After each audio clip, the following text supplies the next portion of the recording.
صل علی سیدنا و مولانا محمد معدن الجود والکرم وآلہ وصحبہ وبارک وسلم۔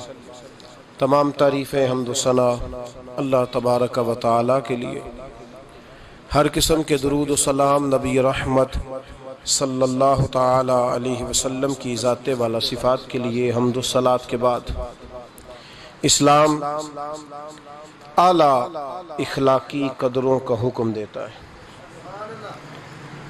دنیا کے اندر جتنے بھی لوگ موجود ہیں، کسی بھی مذہب سے تعلق رکھتے ہیں، تو کچھ نہ کچھ اخلاق کی بات کرتے ہیں، کچھ نہ کچھ اخلاق کی، کچھ نہ کچھ کردار کی بات کرتے ہیں، لیکن اسلام اعلیٰ اخلاق کی بات کرتا ہے، یعنی ایسے چھوٹا موٹا نہیں۔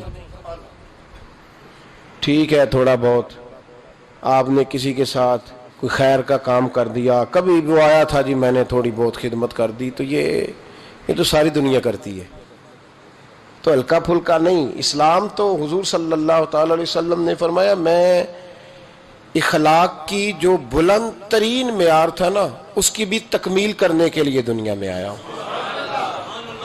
نہیں، چھوٹا موٹا تو اخلاق عام سب لوگوں میں ہوتا ہے، مطلب کسی کے آنے کے اوپر کھڑے ہو جانا، کسی کو پانی پیش کر دینا، کسی شخص مہمان گھر آیا تو خندہ پیشانی سے ملنا، تو یہ تو آپ کو پتہ ہے روٹین میں بھی لوگ کرتے ہیں۔ تو یہ جو کنتم خیر امت ہے، بہترین امت ہے، تو اس کا انداز کوئی تھوڑا سا لوگوں سے مختلف ہونا چاہیے۔ میرے نبی کریم علیہ السلام نے جو اخلاقی قدریں ہمیں عطا فرمائیں، ان میں کچھ چیزوں پر بڑا زور دیا۔ ان میں ایک اہم اور بنیادی چیزوں میں سے، اخلاق کی بنیادی چیزوں میں سے ایک بات اللہ کے محبوب علیہ السلام نے ہمیں یہ عطا فرمائی ہے کہ تم نے اپنی ذات سے اوپر اٹھ کر سوچنا ہے، خود غرضی کی زندگی نہیں گزارنی۔ میرا گھر، میرے بچے، میری عزت، میں تھوڑی دیر کے بعد پھر میں، اور شام کو پھر دوبارہ میں، میری سنی نہیں گئی، میری مانی نہیں گئی، مجھ سے پوچھا نہیں گیا، میں خدمت گزار، میں فلاں، اس سے نکلیں۔ بس میرا گھر بن جائے، میرے بچے سیٹ ہو جائیں، میں ٹھیک ہو جاؤں، بھائی بھی جائے، بہن بھی جائے، پڑوسی بھی جائے، سب جائیں، میرا معاملہ بالکل مضبوط ہو جائے، مجھے کسی سے کیا لگے۔ یہ چھوٹی سی سوچ ہے، خود غرضی کی، خود غرضی کی سوچ ہے، یعنی اپنی ذات کے۔ میرے رسول کریم علیہ السلام نے کیا خوبصورت بات ارشاد فرمائی، فرمایا من کان فی حاجت اخیہ کان اللہ فی حاجتہ، فرمایا جو اپنے بھائی کی ضرورت پوری کرنے میں لگ جائے گا نا، اللہ اس کی ضرورتیں پوری فرما دے گا۔ بہت موٹی سی بات ہے کہ تو اپنی سوچ تھوڑی کھلی کرنا یار، وسیع تھوڑا سا ذہن بنا۔ یہ حماقت ہے کہ انسان اس چکر میں الجھ جائے، اپنے آپ کو تھوڑا سا اخلاق کے بلند معیار پر لانے کی کوشش کریں، کسی کے لیے کوئی چیز قربان کریں۔ قرآن مجید کی جو آیت سورہ حشر کی آیت نمبر 9 کا کچھ حصہ میں نے پڑھا ہے، اللہ کریم نے صحابہ کی تعریف کی، فرمایا وَيُكْسِرُونَ عَلَىٰ أَنفُسِهِمْ، وہ دوسروں کے لیے قربانی دے دیتے ہیں، احصار کر دیتے ہیں، چیزیں دوسروں کو دے دیتے ہیں، اور لفظ یہ ہے وَلَوْ كَانَ بِهِمْ خَصَاصَةٌ، اگرچہ انہیں خود اس چیز کی بڑی زیادہ ضرورت بھی کیوں نہ ہو۔ یعنی ایسا نہیں ہے کہ 1 لاکھ ہے تو اس میں سے 10,000 دے دیتے ہیں، بلکہ 1 لاکھ ہے اور اس کی ضرورت بھی ہے، سویرے کسی کو دینا ہے۔ وَلَوْ كَانَ بِهِمْ خَصَاصَةٌ، انہیں حاجت ہے شدید، لیکن جب ان کے بھائی نے آ کے سوال کیا ہے تو انہوں نے اپنی حاجت نہیں دیکھی، اپنے بھائی کی ضرورت دیکھی ہے۔ یہ وہ اخلاق ہے جو قرآن پاک نے بیان فرمایا۔ یہاں ہم لوگ، ایک تاجر تو ہمارے خیر ایک بڑا غلط جملہ بولتے ہیں، میں تو ممبر پہ بیٹھ کے پورا جملہ بھی نہیں بول سکتا۔ ہمارے نوجوانوں کے اندر وہ جملہ عام ہوتا جا رہا ہے کہ میں تو گدھے کے لیے، میں تو کام کے لیے گدھے سے بھی دوستی کر لیتا ہوں۔ جو لفظ کہے جاتے ہیں وہ میں نہیں کہہ رہا، آپ کو سمجھ تو آ رہی ہے نا جی؟ یہ جملہ بولا جاتا ہے، یہ تو بڑے چھوٹے لوگ بات کرتے ہیں نا بھائی، بڑے چھوٹے لوگوں، یہ کیا معیار ہوا کہ کام پڑ جائے تو گدھے سے بھی دوستی؟ میں پھر محتاط بات کر رہا ہوں، حالانکہ لوگ اس سے تھوڑا سا کرتے ہیں نا جی آگے بڑھ کے بات کہ میں کام پڑے تو میں نہیں، بھائی ہم نہیں گدھے سے دوستی کرتے۔ ہمیں تو جب کام بھی پڑے گا تو ہم پھر بھی کسی بندے سے جرانہ لگائیں گے. یہ کیا بات ہوئی کہ کچی باتیں کرنا چھوٹی. میں نے پہلے بھی آپ کو بتایا تھا کہ ایک دفعہ لوگوں نے مجبور کر کے نا تو علامہ اقبال کو الیکشن پہ کھڑا کر دیا. الیکشن لڑنا کوئی اتنی بری بات نہیں ہے. سیاست کا معنی تدبیر کرنا ہے, اور نبی پاک کا صحیح بخاری میں فرمان ہے کہ بنی اسرائیل کی سیاست ان کے نبی کرتے تھے. اب تو چونکہ لفظ میلہ بڑا ہو گیا نا تو لوگ جو ہیں وہ اس سے بچتے ہیں. جملہ اب غلط نہیں تھا, یہ بڑا خوب جملہ تھا. تو حضرت علامہ اقبال, میں لوگ کہتے ہیں میں اقبال کا فین ہوں, تو میں اقبال کا فین نہیں ہوں بھائی, میں تو ان کا عقیدت مند ہوں. فین تو بدلتے رہتے ہیں نا, تو عقیدتیں ذرا پکی ہوتی ہیں. میں اس کا عقیدت مند ہوں, اور لوگوں سے سن کے نہیں, میں اقبال کو پڑھ کے ان کا عقیدت مند ہوں. اور بس یہ میرا ذہن ہے کہ اقبال بڑا ہی اپدیشک ہے. یہ تو دل باتوں میں بھی موہ لیتا ہے. کیا بات ہے اس شخص کی. تو یہ لاہور میں نا لوگوں نے مجبور کیا کہ آپ کہتے ہیں پاکستان بننا ہے تو پھر مسلم لیگ کے الیکشن پہ ٹکٹ پہ آپ الیکشن لڑے. اب ہر بات یہ ہمیں وضاحت کرنی پڑتی ہے, یہ والی مسلم لیگ نہیں جو اس وقت مسلم لیگ تھی. اب یہاں کوئی جملہ کہہ دے تو پکڑا جاتا ہے نا فٹافٹ. تو وہ والی مسلم لیگ جس کا مقابلہ کانگریس کے تھا ہندوؤں کے ساتھ تھا, تو الیکشن لڑے. مولانا محمد بخش مسلم رحمت اللہ علیہ لکھتے ہیں کہ اقبال نے نا لاہور کے ایک حلقے سے کاغذات جمع کرائے, تو کانگریس والوں نے اقبال کے, کوئی بھی برادری چھوٹی نہیں ہوتی, پر ہندو اپنی برادری میں جس کو چوڑا کہتے تھے نا, اس کو اقبال کے مقابلے میں الیکشن پہ کھڑا کر دیا. اقبال نے آج کاغذ جمع کرائے تو اگلے دن وہ بندہ جمع کرا کے آئے, تو تیسرے دن علامہ اقبال کاغذ واپس لے آئے. کہا یہ کیا بات ہوئی؟ تو کہنے لگے یار دشمن بھی تو کوئی پائے کا ہونا چاہیے نا. اب مطلب کس سے مقابلہ کروں, اس بندے کے ساتھ الیکشن لڑوں؟ میرا کوئی معیار تو نہیں نا کہ میں اس کے مقابلے میں الیکشن لڑوں. لوگوں نے بڑا مجبور کیا کہ اقبال وہ ہندو پراپوگنڈا کر رہے ہیں, کانگریس شور کر رہی ہے, کہ اقبال ڈر گیا. کہنے لگا جی میں بالکل ڈر گیا ہوں. مطلب بندہ بھی تو کوئی کام کا ہونا چاہیے نا, دشمن بھی تو کوئی چج کا ہونا کہ بندہ اس کا مقابلہ کرے. یہ ہمارے کئی سنگی لے آتے, کہتے ہیں یہ کلپ سنیں جی فلانا بندہ اعتراض کر رہا ہے فلان دین کی بات پر. تو میں نے کہا ہر ایک کا ہم جواب دیں گے, ہر ایک کا کوئی بندہ معیاری ہونا, کوئی ٹھوس بات کرے, کوئی دلیل ہو, اس کا جواب دیں گے. اس کا جواب دے کے تو اسے اہم کرنے والی بات ہے, یہ تو اہم ہو جائے گا اگر اس کا جواب دیا, تو ہم اسے اہم نہیں کرنا چاہتے. معیاری ہونا چاہیے انسان کو. اتنی کمزور. وہ محمود غزنوی کے زمانے میں نا ایک چھوٹے سے آدمی نے اٹھ کے, جس کے ایک چھوٹی سی ریاست کا وہ سربراہ تھا, تو اس نے اٹھ کے کہا کہ میں نے محمود غزنوی سے لڑائی کرنی ہے. تو محمود کا نا ایک وزیر پیغام لے کے آیا کہ وہ فلانے چھوٹی سی ریاست ہے ہندوؤں کی, وہ کہتا ہے محمود غزنوی سے جنگ کرنی ہے. سمجھ آ رہی ہے نا میری بات کی آپ حضرت؟ تو وہ آپ تیاری کر لیں. تو محمود کہنے لگا میرا دل کرتا ہے کہ تجھے باندھ کے نا اندر تو کوڑے ماروں. اب میں اس پاگل سے جنگ کروں گا؟ محمود کا مقابلہ کرنا ہے تو ہندو کو تگڑا بندہ لے کے آئے, کوئی معیاری آدمی لائے, معیاری, اس کا کوئی معیار ہو, کوئی سٹیٹس ہو. یعنی اتنی چھوٹی بات کرنا کہ میں تو دوستی کر لیتا ہوں, گدھے سے بھی مجھے کام پڑ جائے. گدھے نے گدھا ہی رہنا ہے, گدھے سے جس کو کام پڑے اب اس کو کیا کہا جائے.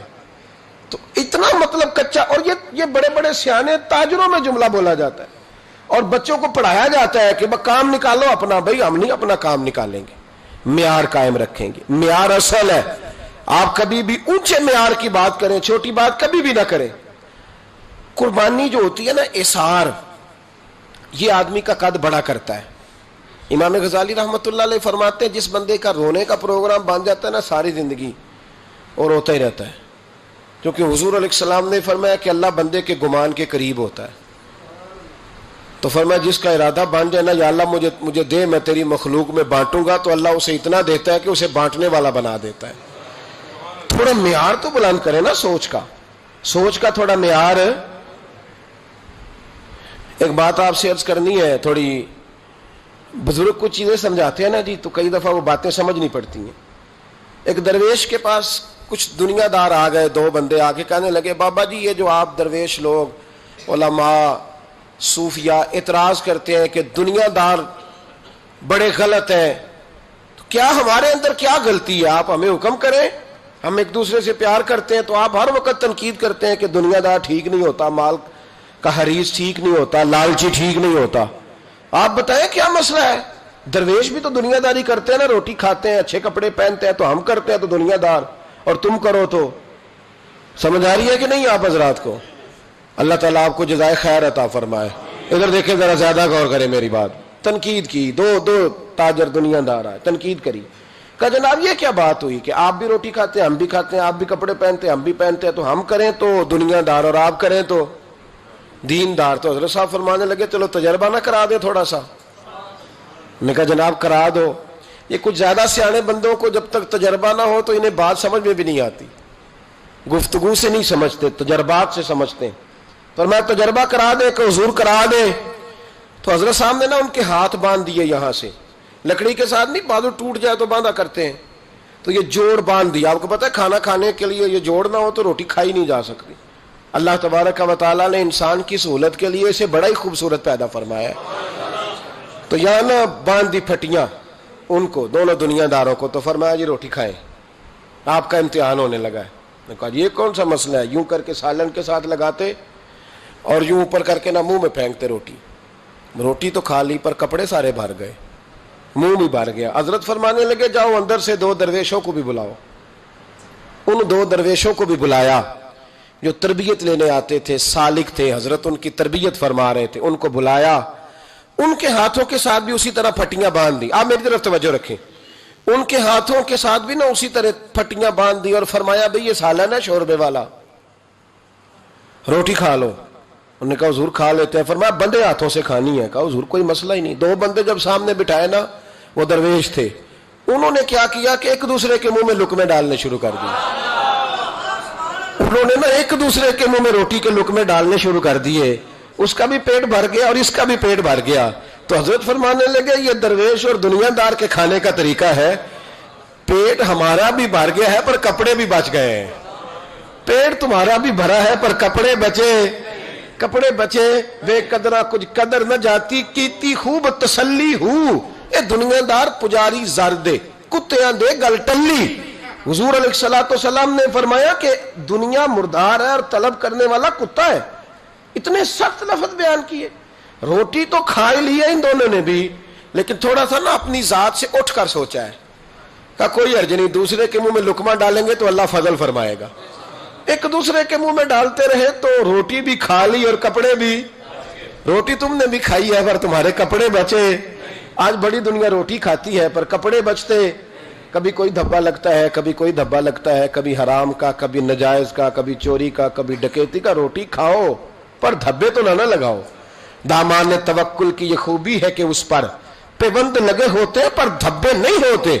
بھائی جب آپ دوسرے کے منہ میں لقمہ ڈالنے کا پروگرام بناتے تو پیٹ تو اللہ بھاری دیتا ہے، پر پھر اللہ آپ کے کپڑوں کو بڑی سفیدی عطا کرتا ہے، پھر روشنی ملتی ہے۔ مزاج نہیں رہ گیا دوسرے کے منہ میں لقمہ ڈالنے کا۔ اب تو ایسی ہوا چلی ہے کہ ہر شخص سوچتا ہے تمام شہر جلے، بس ایک میرا گھر نہ جلے، تمام شہر جلے، ادھر والے بھی مر جائیں ادھر والے بھی، اور سویرے سارے شہر پہ میرا ہی قبضہ ہو جائے۔ تو پھر تو کیا کرے گا؟ تو نے مرنا نہیں، تو نے بھی تو آخر مرنا ہے نا صاحب۔ یاد رکھیں تھوڑا اثار، تھوڑی قربانی۔ امام غزالی نے لکھا ہے کہ سیدہ عائشہ صدیقہ رضی اللہ تعالیٰ عنہا سے لوگوں نے کہا کہ اماں جی سمجھ نہیں آئی کہ کائنات کے مالک و مختار کے گھر میں بھی مہینہ مہینہ چولہا نہیں جلتا تھا۔ حضور کے صحابہ تو ایک اشارے پر سارا مال لے کے پہنچ جاتے تھے اور مہینہ مہینہ چولہا نہیں جلا، کھجور پانی پہ گزارا۔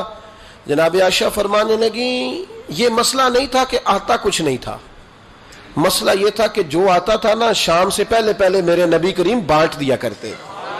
ہمارے اثار کرنے کی وجہ سے غربت تھی، اثار کی وجہ سے، قربانی دینے کی وجہ سے، دوسروں کا بھلا سوچنے کی وجہ سے، دوسروں کا معیار۔ حضرت خواجہ نظام الدین محبوب الہی رحمت اللہ تعالی علیہ کے مریدوں میں نا بہت بڑا نام ہے حضرت امیر خسرو کا، سنا آپ نے ماشاءاللہ؟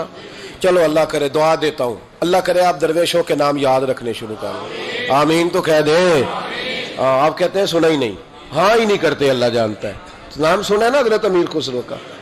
اتنا بڑا شخص ہے، اتنا بڑا شخص، یہ واحد وہ مرید ہے اپنے مرشد کا، حالانکہ خلیفہ نہیں تھے، خلیفہ تو خواجہ نصیر الدین چراغ تھے، لیکن خواجہ نظام الدین فرمایا کرتے تھے میرا دل کرتا ہے کہ مجھے رب اجازت دے تو میں اسے اپنے ساتھ قبر میں بھی دفن کر لوں، قبر بھی اکٹھی ہو۔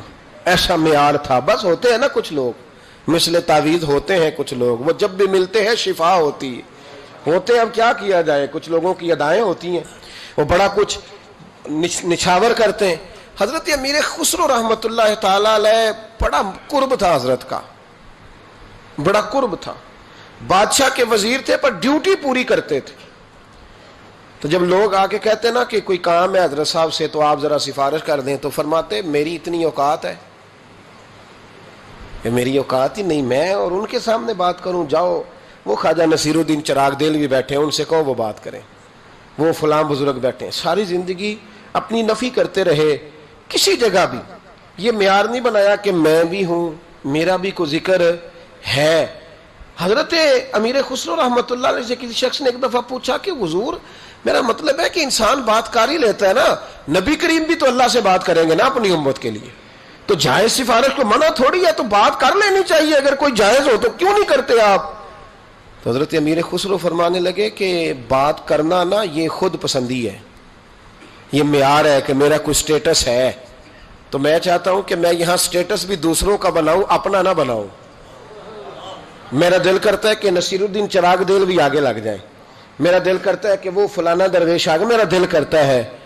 جب یہ بات خواجہ نظام الدین صاحب تک پہنچی تو فرمایا اب تمہیں سمجھ آئی ہے, جو دوسروں کا معیار بناتے رہتے ہیں ان کا معیار خود بخود بن جایا کرتا ہے. جو دوسروں کا قد اونچا کرتے رہتے ہیں ان کا قد اللہ خود بخود اونچا کرتا ہے. میرے بھائی تھوڑا سا نا اٹھ کے سوچیں, ذات سے اٹھ کے سوچیں. مطلب جس کو اللہ دولت دے دے اس کے بارے میں ہمارا رویہ یہ ہے کہ کوئی بینک لوٹا اس نے نہ کوئی کہیں نہ کوئی ہاتھ اس نے کھڑا کیا ہے. میں رات ایک اجتماع میں تھا تو وہاں ایک صاحب کہنے لگے جی کچھ بندے جی سیاست کر کے آگے آ گئے, یہ انہوں نے کام کیا ہے تو وہ آگے آ گئے. تو میں نے کہا تجھے اگر اتنا پتا تھا نا کہ یہ کام کر کے بندہ آگے آ جاتا ہے تو باز تو نے بھی نہیں آنا تھا. اگر تجھے سارا ہی پتا نا کہ اس طرح وہ آگے گیا ہے تو کرنا تو بھی تھوڑی سی مہربانی. ہم کیوں نہیں مان لیتے کہ رب جب چاہتا ہے جس کو چاہتا ہے عطا فرماتا ہے؟ اس بات پہ کیوں نہیں آتے؟ یہ چکر اس کو اللہ نے دولت دے دی تو کیسے دے دی بھائی, تجھ سے پوچھ کے دینی تھی. بے نیاز ہے, جس کو چاہے جب چاہے اور جتنی چاہے عطا کرے. اور اگر کوئی غریب رہ جائے اور کہا جائے کہ بھائی کی مدد کرو تو کہتے ہیں نکما ہے جی, شروع سے ہی کرتے ہی کچھ نہیں, میں نے کوئی ٹھیکہ اٹھایا ہوا ہے. تو آپ بڑے کامیاب تھے جو آگے نکل گئے. تو تھوڑا سا اپنی ذات سے نکلیں, تھوڑا سا نا اوپر اٹھ کے دیکھیں. میرے اصحاب رحمت اللہ تعالیٰ علیہ فرمایا کرتے تھے جب تمہیں کوئی تکلیف دینا تو اپنے آپ کو اس کی جگہ پہ رکھ کے دیکھو کہ اگر تم وہاں ہوتے تو تم بھی وہی جملہ بولتے. اور جب تم کسی شخص کے ساتھ رویہ اختیار کرو تو جہاں بیٹھے ہو وہاں بیٹھ کے نہ سوچو, جہاں سامنے والا بیٹھا ہے وہاں اپنے آپ کو بٹھا کے. مجھے بات یاد آ گئی, خواجہ نظام الدین محبوب الہی رحمت اللہ علیہ نا پانی پینے جایا کرتے تھے. جمنا کا پانی بڑا میٹھا اور ٹھنڈا تھا تو دریائے جمنا سے دور دور سے لوگ پانی لینے آتے تھے. تھوڑی سی آبادی ہوتی ہے نا جب کسی شہر میں تو اپنے محلے کے شہر کے لوگوں کو انسان پہچانتا ہے. بڑی آبادیاں ہو جائیں تو پھر چلو مشکلات ہوتی ہیں, تھوڑی تھوڑی اس وقت آبادی رہتی تھی. فرماتے کہ میں جمنا کے کنارے جب پانی لینے گیا تو میرے محلے کی ایک عورت وہ جمنا کراس کر کے نا پل کے اوپر سے تو دوسری جانب ایک کنواں تھا تو وہاں سے پانی بھر کے لا رہی تھی. تو رستے میں اس نے سلام کی تو میں نے کہا بیٹے کہاں سے آ رہی ہو؟ کہنے لگی وہ کنویں سے پانی لا رہی ہوں. تو میں نے کہا بیٹے زمانہ جمنا کا پانی پیتا ہے اور تم کنویں کا. تو بڑی وفادار تھی اپنے خاوند کی, کہنے لگی حضور چھوٹا سا راز ہے, کسی کو آج تک بتایا تو نہیں, پر آپ تو ہمارے مرشد ہیں نا, آپ تو شیخ ہیں, آپ سے تو دعا لینی ہے, آپ کو بتا دیتی ہوں. حضور یہ جمنا کا پانی نا کھانا زیادہ ہضم کرتا ہے, زیادہ ہضم کرتا ہے, تو کنویں کا پانی نا تھوڑا سا کھارا ہے, روٹی کم ہضم کرتا ہے. میرے خاوند کی نا آمدن ذرا تھوڑی ہے تو میں بجائے شکوہ کرنے کے بچوں کو کنویں کا پانی پلاتی ہوں تاکہ روٹی تھوڑی کھائیں اور ہمارا گزارا ہوتا رہے. حضرت نظام الدین محبوب الہی رحمت اللہ علیہ فرمانے لگے پتر میں کوئی مالدار صوفی نہیں, غریب ہوں پر وعدہ ہے جب تک زندہ رہوں گا نا تیرے گھر میں ماہانہ خرچہ میں بھیجا کروں گا. عرض کی حضور کیوں؟ فرمانے لگے تو گھر کی چار دیواری پر بیٹھ کر, گھر کی چار دیواری کے اندر بیٹھ کر دکان پر اور کام پر مزدوری کرنے والے اپنے شوہر کے بارے میں اتنی اچھی سوچ رکھتی ہے. یعنی وہ مزدوری کرنے گیا تو تیرا خیال ہے میں بوجھ نہ ڈالوں, جو دیتا اس میں گزارا کروں. فرمایا اگر تو اپنی ذات سے اٹھ کے سوچ سکتی ہے تو پھر تیرا سلوٹ بنتا ہے، اور تجھے سلوٹ یہ ملے گا کہ نظام الدین ہر مہینے تیری روٹی کا بندوبست کیا کرے، یہ سلوٹ ہے میری طرف سے۔ معیار بنائے، تھوڑا اٹھ کے، نہ خامد سوچتا ہے بیوی کے لیے، وہ کہتا ہے آپ تو سارا دن گھر میں فارغ بیٹھی ہیں جی، او بھائی تو بھی ذرا فارغ بیٹھ نا، مہربانی کر، 3-4 دفعہ تو بھی لے جا بچے کو واش روم، اس کا پیمپر شیمپر تبدیل کرنا تو بھی 3-4 دفعہ گھر میں، تو بھی ذرا کھڑا ہو اس کے آگے باورچی خانے کی آگ کے تو بنانا تھا روٹیاں، اور تجھے چلے پتہ، اور 4 ہوں بچے تو فرمائش ہو سب کی الگ الگ، ایک نے کھانا ہے انڈا، اور دوسرے نے کھانا تو ہے انڈا پر آملیٹ والا کھانا ہے، اور تیسرا کوئی اور ضد کر رہا ہے، چوتھا کوئی، کبھی بچوں کی اماں گھر میں کہتی ہے نا کہ یہ جو بڑے والا ہے نا یہ مجھے بڑا تنگ کر رہا ہے، آج وہی کھائے گا جو میں نے پکایا ہے، تو میں چپ کر کے کھاتا رہتا ہوں۔ آپ بولتے کیوں نہیں؟ میں کہ ماں پتراں دا کیس ہے، جتنا پتر ہی ہے، تو دینا ہے بنا کے، ہن نہ دے گی تو چٹ کو نہ دے گی، تو شور کر لے جتنا کرنا ہے، شور کر لے، تو نے کہنا ہے میں نے نہیں دینا، ہم تنگ کر دینے، یہ کر دینے، لیکن یہ بالآخر بات مجھے پتہ ہے نا یہ ہونا ہے، اور میرا خیال یہ ہے کہ میرے ساتھ اگر ایسا کریں گے تو میں تو کھانا کھاؤ پاوے مسئلہ، تو تھوڑا سا نا اپنے آپ کو دوسرے والے کی جگہ پہ رکھ کے دیکھیں۔ اسی طرح سے خاتون کہتی ہے کہ جی آپ تو بس چلے جاتے ہیں، آپ کو پتا یہ کتنی ٹینشن ہے، تو بھائی عورتوں کو اپنی ذات سے اٹھ کر سوچنا چاہیے کہ جو باہر کے مسائل ہیں نا، ایک دکاندار کے پاس ایک دن مجھے 30 منٹ بیٹھنا پڑ گیا، کسی کا انتظار تھا، کسی جگہ تھا، تو 30 منٹ میں نا 3-4 لوگ صرف آئے، 3-4 لوگ، تو میں نے اٹھتے وقت دکاندار کو تھپکی دی، میں نے کہا میاں تیرا ہی حوصلہ ہے، ہر بندہ الگ بات کرتا ہے، الگ داستان سناتا ہے، وہ فلانا اتنے کی دے رہا تھا، فلاں یہ کر رہا تھا، تو میں نے کہا میاں یہ تیرا ہی کام ہے، اور جس کا کام اسی کو، تو تھوڑا سا نا اپنی ذات سے تھوڑا اٹھ کے، تھوڑا سا نا معیار۔ ایک سنگی مجھے ایک دن کہنے لگا ماشاءاللہ بڑے سفر کرتے ہیں، بڑی بات ہے، کبھی کبھی ہمیں بھی ساتھ لے جائیں، تو پورے 2 دن نہیں 1.5 دن رہا ہمارے ساتھ، پورے 2 دن نہیں، 1.5 دن کے بعد میں نے کہا جانا نہیں، کہتے تہاڈا ہی کام ہے، تو آپ جائیں، آپ کا کام جانے، تو بھائی یہ کوئی آسان کام ہے؟ یہ مطلب ہماری محفلوں میں نا لوگوں کو شوق ہوتا ہے اسٹیج پہ بیٹھنے کا، میرا ذاتی تجربہ ہے کہ سب سے مشکل کام اسٹیج پہ بیٹھنا ہے، سب سے مشکل۔ آپ کھانس بھی نہیں تکتے طریقے سے، نہیں کھانس سکتے آپ، لوگ آپ کو نوٹ کرتے ہیں کہ صاحب کھانسیں، آپ کیا سمجھتے ہیں جو ساجد حج کے اسٹیج پہ بیٹھا ہے اس کے لیے بڑا ایزی کام ہے؟ اور اب تو اور مشکل ہے، اس لیے کہ پہلے صرف آنکھیں دیکھتی ہیں، 15 کیمرے بھی دیکھتے ہیں، تو اتنا آسان نہ سمجھے، سامنے والے کی جگہ پہ میسج یہ دے رہا ہوں، پیغام یہ دے رہا ہوں، تھوڑا احسار کریں، قربانی دیں، مطلب اپنے آپ کو تھوڑا اٹھ کر سوچیں، اپنی ذات سے تھوڑا اوپر دیکھیں، سامنے والا ایک کام کر رہا ہے، وہ ایک ڈیوٹی کر رہا ہے، وہ ایک بات کر رہا ہے۔ میں کئی دفعہ نرم گوشہ دیتا ہوں، آپ کو پتا ہے سخت تقریر کرتا ہوں سیاستدانوں کے بارے میں، لیکن نپے تلے جملوں میں میں کہا کرتا ہوں کہ یار آسان کام تھوڑی ہے، 15 بندے اگر مجھ سے سوال جواب کرنے والے ہوں تو میں دیوانہ ہو جاؤں، اور ایک ایم پی اور ایک ایم این اے سے 15 ہزار بندے دوپہر میں بات کرنے والے ہوں، تو آپ اس کو آسان کام سمجھتے ہیں؟ تھوڑا سا سامنے والے کی جگہ اپنے آپ کو رکھیں، پھر تھوڑا معیار بنائے زندگی کا۔ میرے رسول کریم علیہ السلام کے غلاموں کا مزاج یہ تھا کہ وہ دوسروں کے بارے میں سوچتے تھے، ان کے نظریات یہ تھے کہ وہ دوسروں کو آسانی دینا چاہتے تھے۔ ہمارے ملک میں نا 1947 میں مہاجر آئے تھے ہجرت کر کے انڈیا سے، آج تک ہے نا مہاجر، کہتے ہیں مہاجروں میں رشتہ کیوں غیر مسلم ہوتے ہیں؟ کیا مسئلہ ہے جی، کیوں نہیں کرنا؟ ابھی تک مہاجر ہیں۔ اور کئی دفعہ کچھ سیانے لوگ ہوتے ہیں، بزرگ ہوتے ہیں، تو بات کرتے ہیں تو جملہ بولنے کو دل نہیں کرتا، تو کبھی طبیعت زیادہ اکتا جاتی ہے۔ تو ایک دن ایک صاحب کہنے لگے جی وہ فلاں آدمی جو آپ کے پاس آتے جاتے ہیں تو وہ مہاجر ہے؟ میں نے کہا جی پاکستان تو 47 میں بن گیا تھا، اب آپ بتا دیں انہوں نے کتنا عرصہ اور مہاجر رہنا ہے؟ مطلب مہاجر تو اس کو کہتے ہیں جو آیا ہے تھوڑی دیر کے بعد چلا جائے گا، تو ان کا پروگرام کوئی نہیں، اب انہوں نے ادھر ہی رہنا ہے۔ مہربانی کریں کوئی تھوڑا سا نام، اور پھر چونکہ ہم نے یہ تھوڑی سی زیادتی کی تو لوگوں نے اس پہ سیاست کی، کو پتہ ہے کتنی خوفناک سیاست ہوئی اس لفظ پر۔ تو اگر ہم تھوڑا سا رویہ بدلتے، اپنے آپ سے تھوڑا اٹھ کے سوچتے، تو پھر ایک معیار بنتا تھا۔ میرے رسول کائنات علیہ السلام کے غلام جب مکے سے ہجرت کر کے مدینے آئے تو انصار مدینہ نے رسیاں رکھ کے جائیدادیں بانٹی، یعنی رسیاں رکھ کے جائیدادیں بانٹ دیں،